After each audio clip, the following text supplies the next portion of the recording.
Hey, what's going on, everybody? My name is Fernando Corona, and together with my wife and 15-month-old daughter, we are out-of-state investors. We invest in properties that we believe we can get $1,000 or more in cash flow, and we show you right here in this YouTube channel how you can do it too. Let's get into it.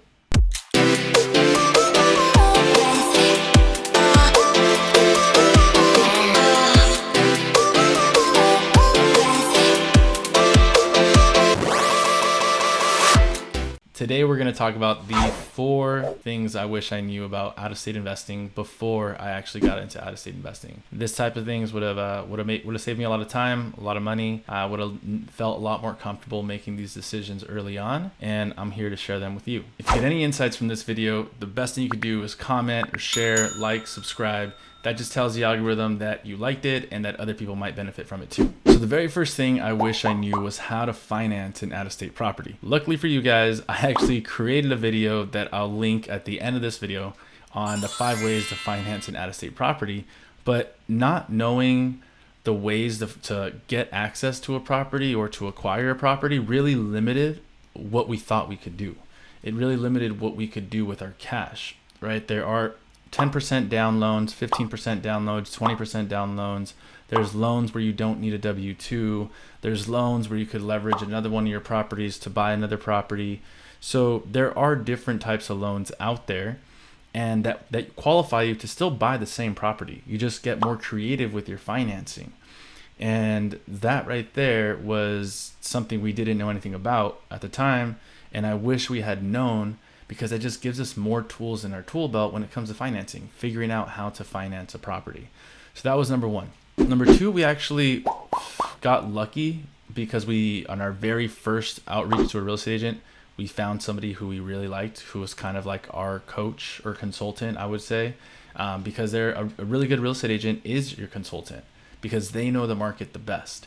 And we've had other interviews in different markets when we're going to explore, or other real estate agents who aren't investors themselves, have never worked with out-of-state investors, don't really understand exit strategies, it's not a total problem. You know, if you're totally tapping into a new market that there's not really real estate agents who work with out-of-state investors, but preferably, if you're gonna go out of state to work with a real estate agent, you want that real estate agent to already have experience working with out-of-state investors. They already have experience actually owning an investment property. Why?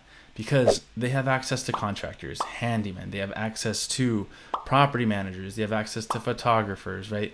They've already built their team in there and they've already vetted that team. So when you partner with them, yes, they're going to be very open and welcoming to make those introductions to you because you came to them and you're working with them. You're bringing them business, so obviously they want you to continue bringing them business as a return client, and that's, you're the best type of client for them.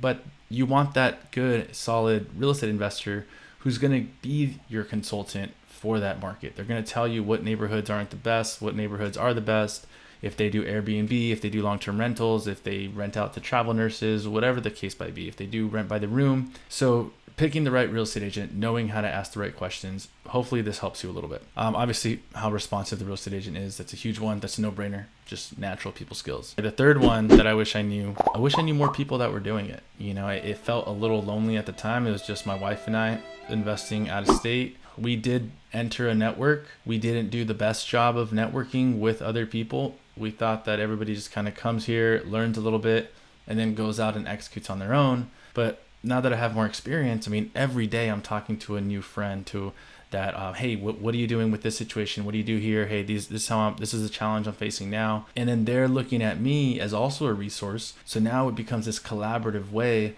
to invest out of state. And having that up front, even if you feel you can't provide value to someone by being there for someone and actually being a friend and a good person, believe it or not, they want to help you because that's how they get better. They're also trying to get better, and the best way to really figure out if you know something is by teaching it to somebody in the simplest way possible. And so believe it or not, there are people out there who will help you, and they're not going to expect much in return. The fourth thing I wish I knew before I got into real estate investing, because it probably would have made me jump in sooner, was the tax strategies. There's a ton of tax strategies when you start becoming a business owner, when you start becoming an out-of-state investor, because that's what you are. That's what you are.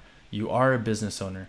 You are an investor investing out of state. You're taking certain risks. You have certain deductions that you qualify for. There's a lot of benefits to being a business owner and leveraging business credit, right? Or taking your wife out to meals as your business partner. And so there's a lot of that I wish I knew beforehand so that I can, effectively or properly section out my expenses between personal and business.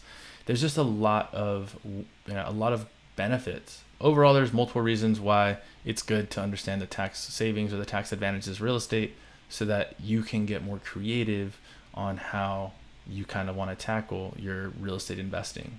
So those are the 4 things I wish that I knew before I got into out-of-state investing: the different ways of financing a property, how to interview your real estate agent when you're going into a new market, knowing more people in your network that are actually doing out-of-state investing, and then the tax strategies, the tax savings, all that stuff when it comes to out-of-state investing. These are the 4 things I wish I knew before jumping in.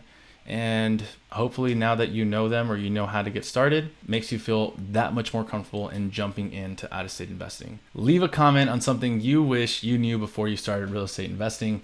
And if you're new to out-of-state investing, then drop a comment about what you want to know. What is it that's keeping you from making that jump to out-of-state investing? If you got any value from this video, please like and subscribe. That does a massive benefit to me and anybody else in the network who is looking to learn about out-of-state investing. We'll see you guys in the next video.